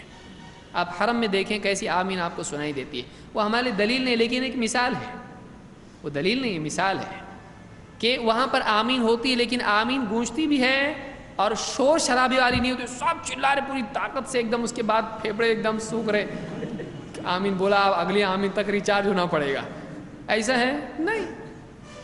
آمین بولتے ہیں لوگ، لیکن کیسا ہوتا ہے؟ وقار اس کا باقی رہتا ہے، سمجھ میں آئی بات؟ تو آمین زور سے بھی ہو اور نماز کا وقار بھی باقی رہے، ایسا نہ ہو کہ آس پاس کے لوگ ایک دم گھبرا جائیں، ان کو ہارٹ اٹیک آ جائے، اس طرح سے کچھ ہو جائے، ایسا نہیں ہونا چاہیے۔ بہرحال اس روایت کو امام البخاری نے بھی تعلیقاً بغیر سند کے صحیح بخاری میں روایت کیا ہے۔ تو کچھ اور لے لیتے ہیں، اس کے بعد معاملہ ختم کرتے ہیں۔ تو اس سلسلے میں یہ سورہ فاتحہ کے بعد آمین کا مسئلہ تھا۔ آئیے دیکھتے ہیں سورہ فاتحہ کے بعد قرأت کرنا لازم ہے یا نہیں۔ اللہ کے نبی صلی اللہ علیہ وسلم نے سورہ فاتحہ کے بعد پڑھنے کے سلسلے میں اختیار دیا ہے کہ کیا پڑھے، کتنا پڑھے۔ اس بارے میں کوئی قاعدہ نہیں، پورے قرآن میں سے آدمی جہاں سے چاہے پڑھے اور جتنا چاہے پڑھے۔ کوئی صورت ایسی ہے کہ یہی صورت پڑھنا چاہیے؟ نہیں، کوئی بھی صورت آدمی کتنی بھی پڑھ سکتا ہے، کتنی بھی مقدار پڑھ سکتا ہے سورہ فاتحہ کے بعد۔ اللہ کے نبی صلی اللہ علیہ وسلم نے اس آدمی سے جو مسجد میں آیا اور نماز پڑھی اور بری طرح پڑھی اور آ کے سلام کر کے بیٹھ گیا، 3 بار آپ نے بھیجا اس آدمی کو، وہ صحابی تھے، 3 بار بھیجا، جا تو نے نماز نہیں پڑھی، جا کے نماز پڑھ۔ اس حدیث میں اللہ کے نبی صلی اللہ علیہ وسلم سے صحابی نے جب 3 بار گئے آئے، جا رہے ہیں نماز پڑھ رہے ہیں، واپس آ کے السلام علیکم آگے بیٹھ گئے، آپ نے کہا قم ارجع فصلی فإنک لم تصلی، جا واپس جا کے نماز پڑھ، تو نے نماز نہیں پڑھی۔ بیچارے چپ چاپ اٹھے، جا کے نماز، ہمارے نبی بتا رہے نماز نہیں پڑھی نا، تو نہیں پڑھی میں نے۔ نبی کہہ رہے ہیں جا واپس جا نماز پڑھ، نہیں پڑھی تو نے نماز۔ گئے وہ نماز پڑھے، پھر آگے بیٹھے، پھر کہا ارجع فصلی فإنک لم تصلی، جا واپس جا نماز پڑھ کے جا، تو نے نماز نہیں پڑھی۔ پھر وہ اٹھے، جا کے نماز پڑھ کے، اور 3 بار ایسا ہوا، تیسرے بار بولے اللہ کے رسول اس سے اچھی مجھ کو نماز پڑھنے نہیں آتی، ذرا آپ ہی بتاؤ نا کیسا پڑھنا چاہیے۔ وہ سمجھ گئے کہ میں پڑھ رہا تو ہوں لیکن میرا پڑھنا نہیں پڑھنے جیسا ہے۔ یہ نہیں کہا ابھی تو پڑھ کے آیا نا، آپ دیکھے نہیں، میں دیکھا پڑھا میں۔ آج اگر کوئی مولوی صاحب کسی کو بولے ایسا تو کیا بولے گا، کیا مولوی صاحب 2 پڑھا دیکھے نہیں آپ؟ لیکن صحابی نے اللہ کے نبی صلی اللہ علیہ وسلم سے کہا ایسا میں نے پڑھا نہیں، انہوں نے کہا جب ہمارے نبی بول رہے نا تو نے نہیں پڑھا، واپس جا، تو میں جا کے پڑھوں گا، پھر آ کے بیٹھوں گا یہاں پہ۔ 3 بار گئے وہ، تیسری بار ان کو لگا کچھ تو گڑبڑ ہے، ایسے ہی چلتے رہے گا تو مشکل ہو جائے گی اب۔ تو انہوں نے بڑے ادب سے کہا اے اللہ کے رسول میں اس سے اچھی نماز نہیں پڑھ سکتا، آپ ہی مجھ کو بتائیے کیسے پڑھنا چاہیے، کیونکہ ان کی سمجھ میں آ گیا میری گڑبڑ ہو رہی، کچھ تو کہیں تو گڑبڑ ہے۔ تو آپ نے کہا کہ جب دیکھ تو ایسا ہو تو ایسا ایسا کر، پوری نماز آپ صلی اللہ علیہ وسلم کو سکھائی۔ اس میں آپ نے ان سے کہا اذا قمت فتوجہت الی القبلۃ فکبر ثم اقرأ بأم القرآن وبما شاء اللہ ان تقرأ، جب تو کھڑا ہو اور قبلہ رخ ہو جائے تو تکبیر کہہ اور ام القرآن پڑھ، اور اس کے بعد جو اللہ چاہے یعنی اللہ تجھ کو توفیق دے وہ پڑھ، اس کی قرأت کر۔ معلوم ہوا کہ اس میں 2 باتیں ہیں، ایک سورہ فاتحہ پڑھنے کی تعیین اس میں ہے، یہ تو پڑھنا ہے ہی، ام القرآن پڑھ، اور اس کے بعد کیا کر، جو اللہ چاہے، جو اللہ تجھ کو توفیق دے پڑھ۔ یعنی اس میں کوئی قید ہے سورہ فاتحہ کے بعد بقرہ پڑھنا چاہیے یا والناس پڑھنا چاہیے یا کون سی صورت پڑھنا چاہیے، کچھ نہیں، جو پڑھنا ہے پڑھ۔ تو جو پڑھنا ہے پڑھ، یہ سورہ فاتحہ کے علاوہ ہے، سورہ فاتحہ تو پڑھنا ہی پڑھنا ہے۔ اس سے معلوم ہوتا ہے کہ سورہ فاتحہ پڑھنا لازم ہے، اور اس کے بعد جو چاہے آدمی پڑھے۔ اس کو امام ابو داؤد، احمد اور ابن حبان نے روایت کیا، اور یہ حدیث حسن درجے کی ہے۔ سری نماز میں امام کے پیچھے سورہ فاتحہ کے بعد مزید قرأت کرنا، یہ تو ہوا اکیلے کی نماز۔ کیا امام کے پیچھے بھی سورہ فاتحہ کے علاوہ پڑھنا ہے؟ تو جہری نماز کے بارے میں آپ نے کیا سنا تھا؟ جہری سمجھ رہے ہیں؟ جہری کون سی؟ جہر زور سے، سری پستی آواز سے۔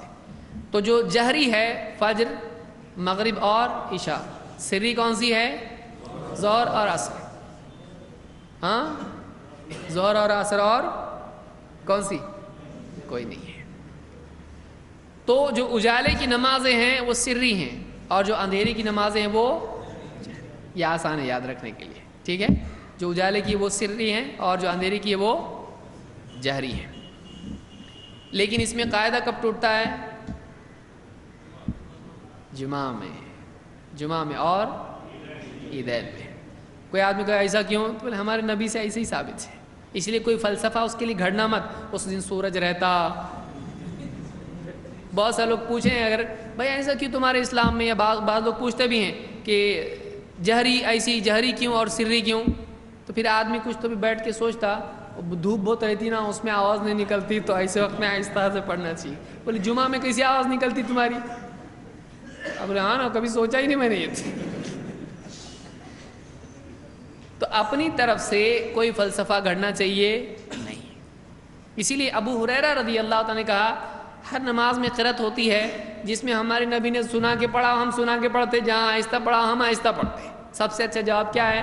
ہمارے نبی نے زور سے پڑھے ہم زور سے پڑھتے، آہستہ پڑھے تو آہستہ پڑھتے. جیسا ہمارے نبی نے کیا ہم کرتے. سب سے پیارا جواب لَقَدْ كَانَ لَكُمْ فِي رَسُولِ اللَّهِ أُسْوَةٌ حَسَنَةٌ. کیونکہ اللہ کو زور سے ذکر کرنا بھی پسند ہے اور آہستہ بھی پسند ہے. جہاں نبی نے زور سے کیا وہاں زور سے اچھا ہے، جہاں آہستہ کیا وہاں آہستہ اچھا ہے. ختم. ورنہ آدمی بہت مصیبت میں آ جائے گا. تعلیل اپنی طرف سے اگر آدمی کرتا ہے، علتیں، وجوہات، اسباب اپنی طرف سے بیان کرتا ہے، 4 قدم چلنے کے بعد کچھ تو ایسا آئے گا ارے میں نے غلط بولا. اپنی طرف سے کچھ بھی وجوہات بیان نہیں کرنا چاہیے. تو جابر بن عبداللہ رضی اللہ عنہ فرماتے ہیں كنا نقرأ في الظهر والعصر خلف الامام في الركعتين الاوليين بفاتحة الكتاب وسورة وفي الاخريين بفاتحة الكتاب. ابن ماجہ نے اس کو روایت کیا اور صحیح روایت. کیا روایت ہے؟ ہم پڑھتے تھے. کون صحابی ہیں یہ؟ جابر بن عبداللہ کہتے ہیں ہم پڑھتے تھے ظہر اور عصر میں امام کے پیچھے پہلی 2 رکعتوں میں سورہ فاتحہ اور سورت. دیکھیے ظہر اور عصر میں پڑھا جا رہا ہے امام کے پیچھے. كنا نقرأ ہم پڑھتے تھے. اللہ کے نبی صلی اللہ علیہ وسلم کے زمانے میں ایسا ہوتا تھا. امام کے پیچھے کیا پڑھتے تھے؟ ظہر اور عصر میں امام کے پیچھے پہلی 2 رکعتوں میں کیا پڑھتے تھے؟ سورہ فاتحہ اور سورت. اور وفی الاخرین بفاتحۃ الکتاب، اور بعد کی 2 رکعتوں میں صرف سورہ فاتحہ. تو اس سے سری نمازوں میں امام کے پیچھے پڑھنے کی دلیل ملتی ہے. حنفی بھائیوں کا معاملہ یہ ہے، وہ کہتے ہیں کہ قرآن میں اللہ نے فرمایا اذا قرئ القرآن فاستمعوا له وانصتوا لعلکم ترحمون، کہ جب قرآن پڑھا جائے فَإِذَا قُرِئَ الْقُرْآنُ فَاسْتَمِعُوا لَهُ، اس کو دھیان سے سنو، وَأَنصِتُوا اور چپ رہو، لَعَلَّكُمْ تُرْحَمُونَ تاکہ تم پر رحم کیا جائے. اس سے قرأت منع ہو گئی. ہم کہتے ہیں جہری کے لیے آپ دلیل بنا سکتے ہیں، سری کے لیے جب قرآن پڑھا جائے تو کیا کرو؟ دھیان سے. یہاں تو سننے کا موقع ہے، پھر اب کیوں نہیں پڑھ رہے آپ؟ اس آیت سے استدلال یہاں کیسے صحیح ہوا؟ اس آیت سے استدلال یہاں صحیح نہیں ہے. تو آپ کے اپنے اصول کے اعتبار سے آپ کو جہری میں ٹھیک ہے آپ بول رہے ہیں نا نہیں پڑھنا چاہیے، اس پہ بعد میں بات کریں گے، لیکن آپ کے اصول کے اعتبار سے اس آیت کو سری پر دلیل آپ کیسے بنا سکتے ہیں؟ کیونکہ یہاں تو سننے کا مسئلہ ہی نہیں ہے. تو چپ رہنا وہاں پہ ہو رہا ہے جہاں پر سننے کا معاملہ ہے، یہاں پہ تو سننا ہے نہیں، تو آپ چپ کیوں ہیں؟ تو دوسری دلیل کیا دیتے ہیں؟ فَنُهِينَا فَأُمِرْنَا بِالسُّكُوتِ وَنُهِينَا عَنِ الْكَلَامِ، ہم کو سکوت کا حکم دیا گیا ہے نماز میں اور کلام سے منع کیا گیا ہے. دیکھیے بولے سکوت کا حکم ہے تو ہم کو مطلق سکوت کا حکم ہے. تو یہ نہیں کہا جہری میں سکوت، سری میں سکوت، ساری نمازوں میں کیا ہے؟ سکوت. تو ہم کو کیا کرنا چاہیے؟ سکوت کرنا چاہیے ساری نمازوں میں، چاہے وہ جہری ہو یا سری ہو. ہمارا کہنا یہ ہے 2 باتیں ہم یہاں کہیں گے، یاد رکھیے اس کو. نمبر 1، یہاں پر سکوت کلام کے بالمقابل ہے، ذکر کے بالمقابل نہیں ہے. کیونکہ صحابہ پہلے کیا کرتے تھے؟ نماز میں بات کرتے تھے. جب یہ آیت نازل ہوئی تو اس کے بعد سے بات کرنا کیا ہو گیا؟ فَأُمِرْنَا بِالسُّكُوتِ وَنُهِينَا عَنِ الْكَلَامِ، تو ہم کو سکوت کا حکم دے دیا گیا اور کلام سے منع کر دیا گیا. تو یعنی کلام بند ہوا اور چپ رہو، بات مت کرو، یہ معاملہ ہوا. ذکر مت کرو، یہ نہیں ہوا. ورنہ اگر اس کو دلیل بناتے ہیں تو پھر وہ فَأُمِرْنَا بِالسُّكُوتِ میں آپ امام کے پیچھے ثنا بھی نہیں پڑھ سکتے، آپ امام کے پیچھے سبحان ربی العظیم نہیں پڑھ سکتے، سبحان ربی الاعلیٰ نہیں پڑھ سکتے، التحیات نہیں پڑھ سکتے. پھر آپ کیا پڑھ سکتے ہیں؟ سکوت. آپ سکوت پڑھ سکتے ہیں. آپ کی دلیل آپ کے لیے پھانسی کا پھندہ بنی کہ نہیں بنی؟ بنی. بولے کہ وہ یہ بول سکتا ہے نہیں نہیں نہیں یہاں ذکر کر سکتے. ہاں فَأُمِرْنَا بالسکوت. اب آپ اس سے استثناء کیسا نکال رہے؟ ہم نبی کے حدیث سے اگر اس سے استثناء بتا رہے ہیں نہیں یہ چلتا ہے، باقی منع ہے. آپ بولے ایسا کیسا؟ اس سے منع کیا گیا ہے سکوت. تو اب ہم آپ کو پوچھ رہے ہیں پھر التحیات نہیں وہ پڑھ سکتے، اپنے امام کے نزدیک ایسا ہے. تو ہمارے امام نبی صلی اللہ علیہ وسلم کی حدیث سے ہم بتا رہے ہیں تو آپ نہیں مان رہے، آپ امام کی وجہ سے مان رہے. تو پھر اب سکوت کہاں سے گیا؟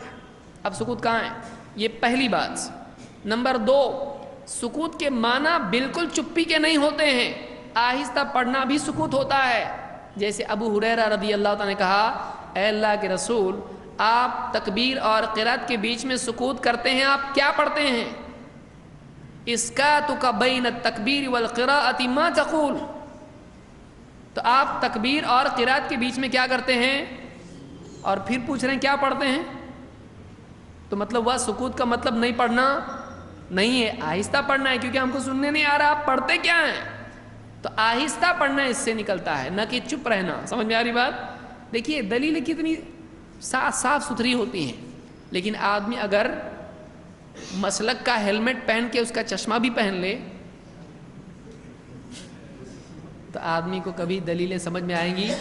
کتنا سیدھا سرل اور صاف ستھرا معاملہ ہے، لیکن آدمی نہیں سمجھنا چاہے تو اتنی مشکل پیش آتی ہے. تو بہرحال ہم کہتے ہیں کہ سکوت والی حدیث بھی دلیل یہاں نہیں بن سکتی، وہ کلام کے بالمقابلے بات نہیں کرنا ہے. اور دوسری چیز یہ کہ یہاں پر سری نماز میں پڑھنے کا ثبوت صحابہ سے ملتا ہے، اور امام کے پیچھے نہ صرف سورہ فاتحہ بلکہ سورہ فاتحہ کے ساتھ پہلی 2 رکعتوں میں سورت پڑھنے کا بھی ثبوت ہم کو ملتا ہے. اس کو امام ابن ماجہ نے روایت کیا ہے. اسی لیے آگے دیکھیں، اب سوال یہ پیدا ہوتا ہے کہ کیا امام کے پیچھے یا نماز میں سورہ فاتحہ کے علاوہ سورت پڑھنا لازم ہے؟ تو ہمارا قول اور ہمارا منہج اور ہمارا مسلک اس میں یہ ہے کہ سورہ فاتحہ کے علاوہ سورت پڑھنا بہتر ہے، لازم نہیں ہے. کیوں؟ کیونکہ ساری حدیثیں امام کے پیچھے پڑھنے کے سلسلے میں بیان کرنے والے کون ہیں؟ ابو ہریرہ رضی اللہ تعالیٰ عنہ. اور آپ کا قاعدہ بھی اس کے حساب سے دیکھیں گے کیا ہے. ابو ہریرہ رضی اللہ عنہ فرماتے ہیں کہ فی کل صلاۃ یقرأ، ہر نماز میں قرأت کی جاتی ہے. فما اسمعنا رسول اللہ صلی اللہ علیہ وسلم اسمعناکم، تو جن نمازوں میں اللہ کے رسول صلی اللہ علیہ وسلم نے ہم کو سنایا، یعنی قرأت کیسے کی؟ زور سے کی، جہری کی. ہم نے بھی تم کو سنایا، ہم نے بھی اس میں کیا کیا؟ جہر کیا. وما اخفى عنا اخفینا عنکم، اور جس میں آپ نے ہم سے چھپایا قرأت کو یعنی سری پڑھا تو ہم نے بھی تم سے کیا کیا؟ چھپایا. تو یہ ہمارا اصول ہے، نبی نے جیسے پڑھا ویسا ہم پڑھتے ہیں، آہستہ زور سے، سادہ سادہ سیدھا سیدھا. وَإِن لَمْ تَزِدْ عَلَىٰ أُمِّ الْقُرْآنِ أَجْزَأَتْ. ابو ہریرہ رضی اللہ عنہ کیا کہہ رہے ہیں؟ اگر تو ام القرآن سے زیادہ نہ پڑھے تو تیری نماز ہو جاتی ہے. اجزأت، یا وہ قرات تیری کافی ہو جاتی ہے. وَإِن زِدْتَ فَهُوَ خَيْرٌ، اور اگر اس سے زیادہ پڑھے تو خیر ہے، بہتر ہے. تو اس سے کیا معلوم ہوا؟ سورہ فاتحہ کے علاوہ پڑھنا لازم ہے یا بہتر ہے؟ تو اگر کوئی آدمی سورہ فاتحہ کے علاوہ نہ پڑھے تو یہ نہیں ہو سکتا کہ اس کی نماز نہیں ہوتی، بلکہ اس کی نماز ہوتی ہے. لیکن افضل کیا ہے؟ سورہ فاتحہ کے علاوہ اور بھی پڑھنا چاہیے. جہری نماز میں پڑھنا چاہیے کہ نہیں؟ نہیں پڑھنا چاہیے نا؟ نہیں؟ ہاں کہ نہیں؟ کہ 2 قول علماء کی اس میں نہیں. کیوں نہیں؟ امام صاحب پڑھ رہے ہیں تو پھر سورہ فاتحہ نہیں پڑھ رہے؟ اللہ کے نبی صلی اللہ علیہ وسلم نے فرمایا تم امام کے پیچھے پڑھتے ہو؟ ہاں. آپ نے کہا مت کرو ایسا سوائے سورہ فاتحہ کے. تو جہری نماز میں آپ نے امام کے پیچھے سورہ فاتحہ کے علاوہ پڑھنے سے کیا کیا ہے؟ لیکن سری نماز میں منع کیا. اور صحابی پڑھتے تھے، کہہ رہے کہ ہم ظہر اور عصر میں کیا کرتے تھے؟ امام کے پیچھے سورہ فاتحہ اور سورہ پڑھتے تھے پہلی 2 رکعتوں میں. تو معلوم ہے کہ سری کے لیے ایسا ہے لیکن جہری کے لیے نہیں ہے. جہری میں سورہ فاتحہ کے علاوہ نہیں پڑھنا ہے. تو اس حدیث سے بھی جو بخاری مسلم کی حدیث ہے بات معلوم ہوتی ہے. اور آخری روایت جو خود نبی صلی اللہ علیہ وسلم کی روایت ہے، ایک لمبا قصہ صحابی نے ذکر کیا حضرت معاذ نے. اس کے الفاظ ہیں کہ ایک نوجوان، اس نوجوان نے آپ صلی اللہ علیہ وسلم سے گفتگو کی، اس کو ذکر کیا صحابی نے. قال وقال یعنی النبی صلی اللہ علیہ وسلم للفتى، اللہ کے نبی صلی اللہ علیہ وسلم نے ایک نوجوان سے کہا کیف تصنع یا ابن اخی اذا صلیت، اے میرے بھائی کے بیٹے، اے میرے بھتیجے، جب تو نماز پڑھتا ہے تو کیسے کرتا ہے؟ یعنی نماز پڑھتا ہے تو کیا کرتا ہے، تیرا طریقہ کیا ہے؟ اس نوجوان نے کہا اقرأ بفاتحة الکتاب واسأل اللہ الجنة واعوذ به من النار، میں سورہ فاتحہ پڑھتا ہوں اور اللہ تعالیٰ سے جنت کا سوال کرتا ہوں، جہنم سے پناہ مانگتا ہوں. سورہ فاتحہ کے بعد کیا کرتا ہوں؟ اللہ سے جنت مانگتا ہوں اور جہنم سے پناہ مانگتا ہوں. وَإِنِّي لَا أَدْرِي مَا دَنْدَنَتُكَ وَلَا دَنْدَنَتُ مُعَاذ، اور آپ اور حضرت معاذ ابن جبل کی گنگناہٹ مجھ کو نہیں معلوم. آپ کیا دھیمے دھیمے پڑھتے ہیں مجھ کو نہیں معلوم، آپ کیا پڑھتے ہیں مجھ کو نہیں معلوم. دندنہ کے معنی کیا ہے؟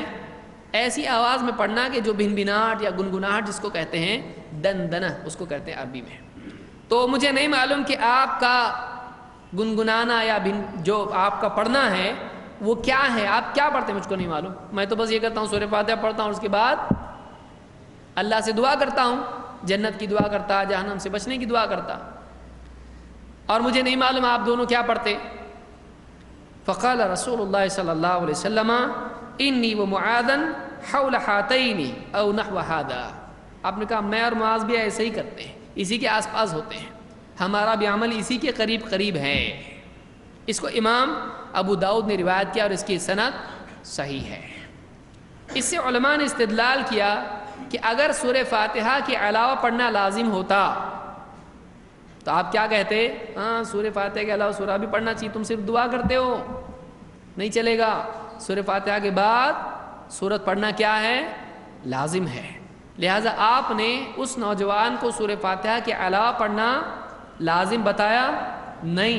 اس سے معلوم ہوا کہ آپ نے یہ ہونے دیا، اور یہ ہونے دینا. اور صحابی کون ہیں؟ ابو ہریرہ، وہ بھی کہہ رہے ہیں ہو جائے گی نماز اگر سورہ فاتحہ کے علاوہ نہیں پڑھتا ہے، لیکن پڑھنا کیا ہے؟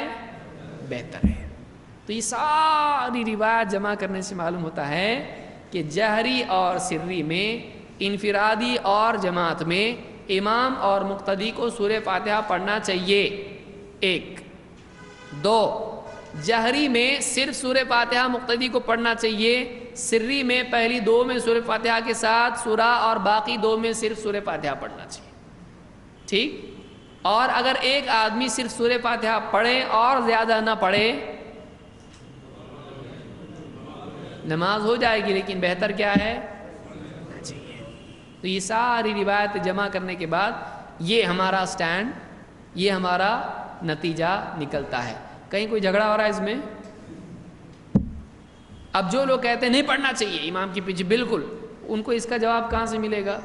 ان کے پاس ان ساری روایت کا کوئی جواب نہیں ہے. تو آپ روایتوں کو نظر انداز کر کے نہیں جا سکتے، آپ کو ساری روایت میں تطبیق کی کوشش کرنا چاہیے. کیوں جمع کیوں کرنا ہے روایتوں میں؟ کیا دلیل ہے جمع کرنے کے لیے؟ ساری روایت کو تطبیق دینا، جمع کرنا کہ کچھ بھی چھوٹے نہیں. دلیل کیا ہے اس کی؟ ہاں وما آتاکم الرسول فخذوہ، جو کچھ رسول تم کو دیں اسے لے لو. تو جتنا بھی نبی صلی اللہ علیہ وسلم نے دیا ہے سب کو لینے کا حکم ہے. تو ہم کیا کریں گے؟ ان میں تطبیق دے کے سب کو لینے کی کوشش کریں گے. اور اگر وہ نہیں ہو تو پھر اس میں ترجیح کا مسئلہ آئے گا. جب تک جمع ممکن ہے ترجیح یا نسخ کی طرف ہم جائیں گے نہیں. سمجھ میں آئی بات؟ تو یہ آج کے درس میں میں سمجھتا ہوں اتنا کافی ہے. انشاءاللہ مزید اس سے آگے اگلے درس میں ہم دلائل دیکھیں گے. سوال ہے کیا امام کی آمین ختم ہونے پر مقتدی کو آمین کہنا چاہیے یا امام کے ساتھ ساتھ آمین کہنا چاہیے؟ اور جہاں امام آمین زور سے نہیں کہتا وہاں مقتدی کو کیا کرنا چاہیے؟ دیکھیے پہلے سوال کا جواب یہ ہے کہ امام کے تابع مقتدی کو ہونا چاہیے. اور اذا امن الامام فامنوا میں دونوں امکان علماء نے بتائے ہیں. ایک تو یہ کہ امام کے بعد کہے اور زیادہ سے زیادہ یہ کہ امام کے کہتے ہی یہ کیا کہے؟ آمین کہے. دونوں صورتیں ممکن ہیں لیکن امام سے پہلے کہنا جائز نہیں ہے. امام سے پہلے آمین نہیں کہہ سکتے. یہ وہ پہلے کا جواب. دوسرا سوال ہے کہ جہاں امام آمین ہی نہیں بولتا وہاں کیا کرنا؟ بولنا کہ نہیں بولنا؟ تو وہاں پر بولنا. کیوں؟ اس لیے کہ دوسری حدیث میں اللہ کے نبی صلی اللہ علیہ وسلم فرماتے ہیں اذا قرأ ولا الضالین فقولوا، کہ جب امام ولا الضالین کہے تو تم کیا کہو؟ آمین کہو. تو یہاں پر آپ نے ولا الضالین پر بھی آمین کا حکم دیا ہے. تو اگر امام نہیں کہتا ہے تو وہ اس کی غلطی ہے. اگر وہ رکوع نہیں کرے گا تو آپ کیا کریں گے؟ ٹھہریں گے، سجدے میں جائیں گے سیدھا. تو جو عمل اس نے کرنا چاہیے اگر وہ نہیں کر رہا ہے تو اس کی غلطی ہے. آپ کو کہنا چاہیے کیونکہ اس نے ولا الضالین کہا اور ولا الضالین کے بعد اس کو اور آپ دونوں کو آمین کہنا چاہیے. تو اس اعتبار سے مقتدی کو آمین کہنا چاہیے چاہے امام نہ کہے. سمجھ میں آئی بات؟ اللہ تعالی ہم سب کو دین کی صحیح سمجھ عطا فرمائے اور اس کے مطابق عمل کرنے کی توفیق عطا فرمائے. اقول قولی ھذا واستغفر اللہ لی ولکم.